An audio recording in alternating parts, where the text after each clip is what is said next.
আমি প্রশান্ত কুমার দাস, সহকারী অধ্যাপক, গণিত, বাঁকড়া ডিগ্রি কলেজ, জিগরগাছা, যশোর। প্রিয় শিক্ষার্থীবৃন্দ, আশা করি তোমরা ভালো আছো।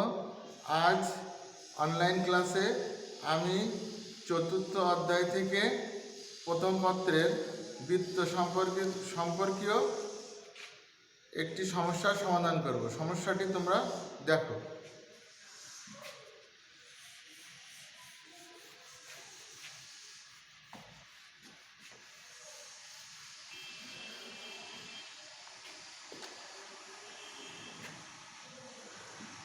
সমস্যাটা হলো একটা বৃত্তের, এটা হলো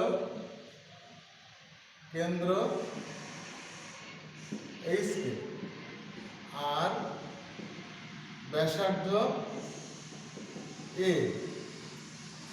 এ ব্যাসার্ধ বিশিষ্ট এইচকে কেন্দ্র এমন বৃত্তের সমীকরণ আমি নির্ণয় করব।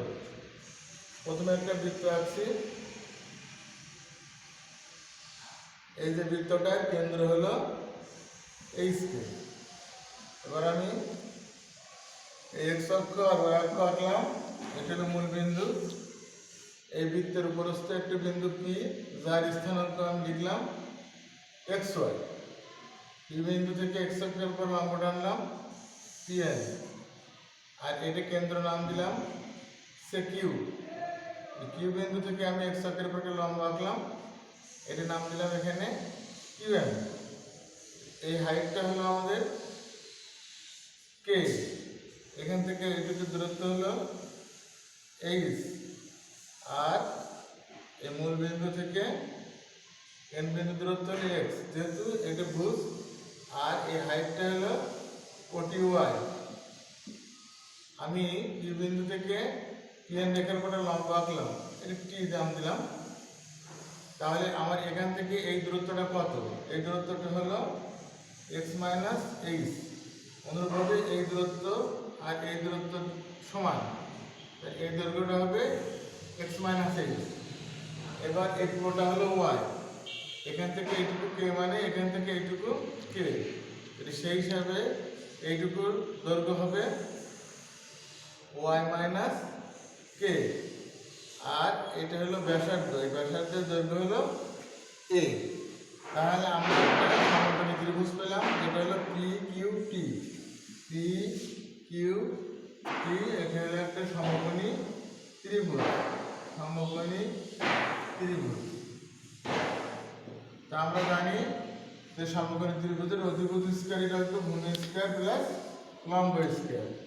তাহলে P Q square equal to QT square plus PT square, বা a square equal to QT. দৈর্ঘ্য হলো x minus h whole square, আর পিটির দৈর্ঘ্য হলো y minus k whole square. তাহলে এটা আমরা এখন এক্সপ্যান্ড করি। A square x square minus 2ax plus x square plus y square minus 2ky plus k square. তাহলে x square plus y square minus 2ax minus 2ky plus h square plus k square minus a square equal to 0। এই সমীকরণটা হলো HK কেন্দ্র আর এই ব্যাসার্ধ বিশিষ্ট বৃত্তের সমীকরণ। এখন আমি এটাকে জেনারেল বৃত্তের সঙ্গে জেনারেল বৃত্তের ফর্ম আকারে তৈরি করব। সেক্ষেত্রে আমি এখানে এইটাকে এইভাবে লিখছি, x square plus y square plus into minus x minus h into x plus 2 into minus k into y plus h square plus k square minus a square equal to 0। এখন আমি নির্দেশ করছি যে জি সমান minus h, f সমান minus k, আর c সমান h square plus k square minus a square. তাহলে আমি যদি এখন এইটার পরিবর্তে এগুলো পুট করি, তাহলে ইকুয়েশনটা হবে হলো x square plus y square plus 2gx plus 2fy plus c equal to 0। এইটাকে বলা হয় বৃত্তের সাধারণ সমীকরণ। এটাকে বলা হয় বৃত্তের সাধারণ সমীকরণ। আর এটা হলো h কে কেন্দ্র এবং a ব্যাসার্ধ বিশিষ্ট বৃত্তের সমীকরণ। এখন এই বৃত্তের সাধারণ সমীকরণ থেকে আমি এর কিছু শর্ত বের করব। যেমন যদি বৃত্তটা এমন হয় যে x অক্ষকে সেট করেছে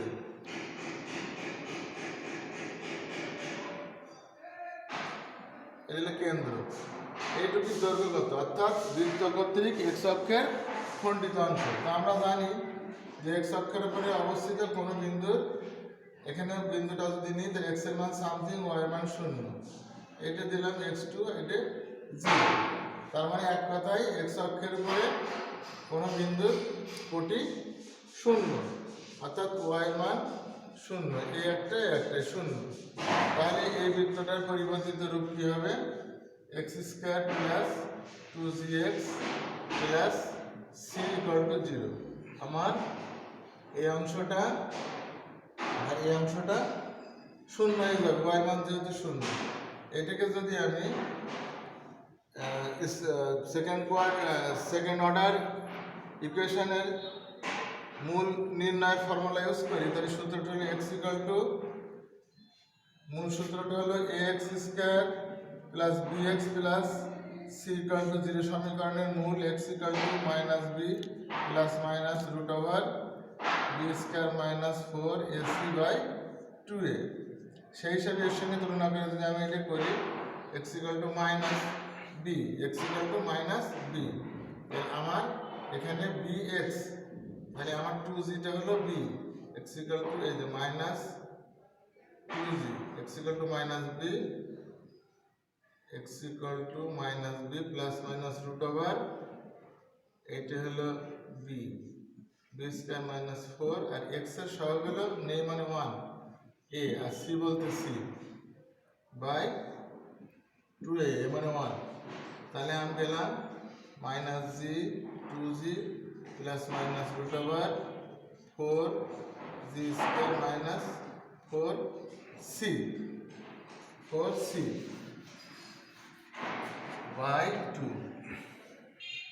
equal to x equal to, তাহলে আমি মাইনাস 2g প্লাস মাইনাস 4 যদি বাইরে আনে তাহলে হবে 2 root over g square minus c by 2, 2 দিয়ে ভাগ দিয়ে দিলে minus g plus minus root over g square minus c, এটা পেলাম। এটা ভাঙলে দুটো হবে, minus g plus minus plus দিলাম একটা g স্কয়ার মাইনাস c, আর একটা হবে minus g minus root over g square minus c। এই দুটো অংশ হলো x এর মান, তার মানে এই একটা x এর মান এই, আর এই একটা x এর মান হলে এটা x2 নাম দিলাম, এটা x1 নাম দিলাম। আমার এখান থেকে এই দৈর্ঘ্যটুকু লাগবে, এই দৈর্ঘ্যটা হলো x1, আর এখান থেকে এইটুকু হলো x2, এইটুকু কত, এইটুকু হলো x2 মাইনাস x1। সেই হিসাবে যদি আমি বের করি, এটাকে বলা হবে x অক্ষের খণ্ডিত অংশ x1। এটা আমরা আগে লিখবো minus g minus root over g square minus c, তারপরে আছে কি মাইনাস চিহ্ন দিলাম, মাইনাস চিহ্ন, এবার x1 এটা চিহ্ন পরিবর্তন হয়ে এখানে মাইনাসে মাইনাসে হবে plus minus root over g square minus c, তাহলে এটা, আর এখানে প্লাস আছে মাইনাস, তাহলে এটা না, আমি এখানে x2 এর মান এটা দিলাম, x1 এর মান এটা দিলাম, তাহলে মাইনাস g মাইনাস এখানে হয়ে যাবে root over g square minus c, তাহলে g কাটা, তাহলে এখানে দাঁড়ালো এটা একই জিনিস, তাহলে minus 2 into root over g square minus c, g যেহেতু আমরা এটাকে দৈর্ঘ্য হিসাবে চিহ্নিত করছি, এটি দৈর্ঘ্য যদি হয় তখন আমরা এই ঋণাত্মক চিহ্নটা বর্জন করতে পারি, সেই হিসাবে এটা হবে সি। তার মানে এখানে আসছে ঋণাত্মক চিহ্ন বর্জন করে কখন, যখন এটা আমি দৈর্ঘ্য বলবো তখন এই জিনিসটা হবে। এটা হলো তোমার এক্স অক্ষের খণ্ডিতাংশ। তাহলে পেলাম এক্স অক্ষের খণ্ডিত অংশ ইকুয়াল টু 2 × √g² - c। অনুরূপভাবে এই ছবিটা যদি আমি এখানে আঁকি তাহলে সেক্ষেত্রে এই ওয়াই অক্ষের খণ্ডিতাংশ, তার সূত্র হবে ওয়াই অক্ষের খণ্ডিতাংশ 2 × √ab² - c। তাহলে এই দুটো হলো আমার এক্স অক্ষ এবং ওয়াই অক্ষের খণ্ডিতাংশের দৈর্ঘ্যের সূত্র। এখন প্রশ্ন হচ্ছে যে যদি বৃত্তটা এক্স অক্ষকে স্পর্শ করে, এই যে এইভাবে স্পর্শ করে, তাহলে আমরা দেখছি কি এই খণ্ডিতাংশটা থাকছে না, এখানে খণ্ডিতাংশের দৈর্ঘ্য 0 হয়ে যাচ্ছে।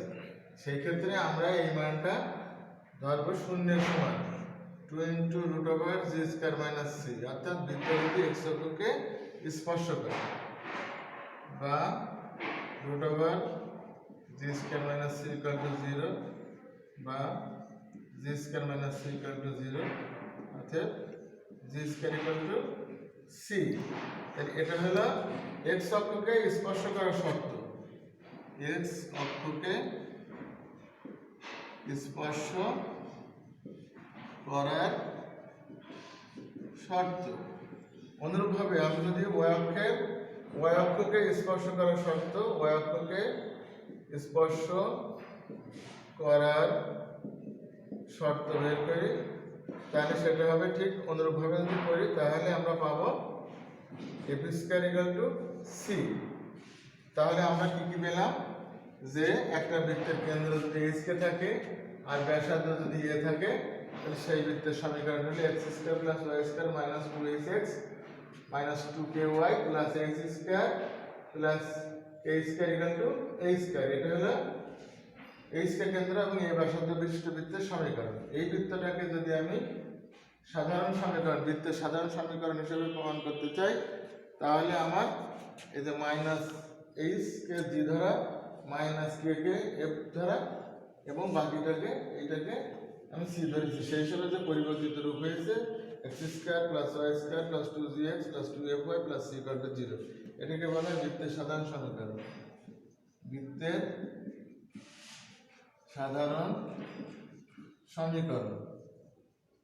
এই সাধারণ সমীকরণটা যদি এক্স অক্ষকে খণ্ডন করে তাহলে তার সূত্র হলো 2√g² - c। যদি ওয়াই অক্ষকে খণ্ডিত করে তার সূত্র হলো 2 × √ab² - c। আবার যদি বৃত্তটা এক্স অক্ষকে স্পর্শ করে তাহলে আমরা এই প্রসেসে পেলাম যে এক্স অক্ষকে স্পর্শ করার শর্ত হলো g² = c। অনুরূপভাবে ওয়াই অক্ষকে স্পর্শ করার শর্ত হলো ab² = c।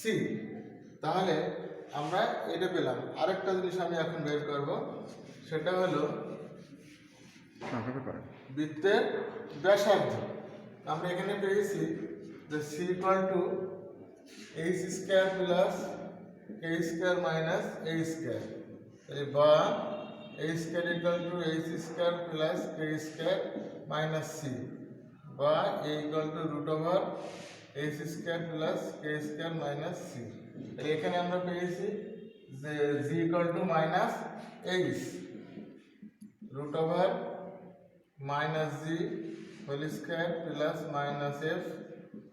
f² - c। তাহলে এটা দাঁড়ালো g² f² - c।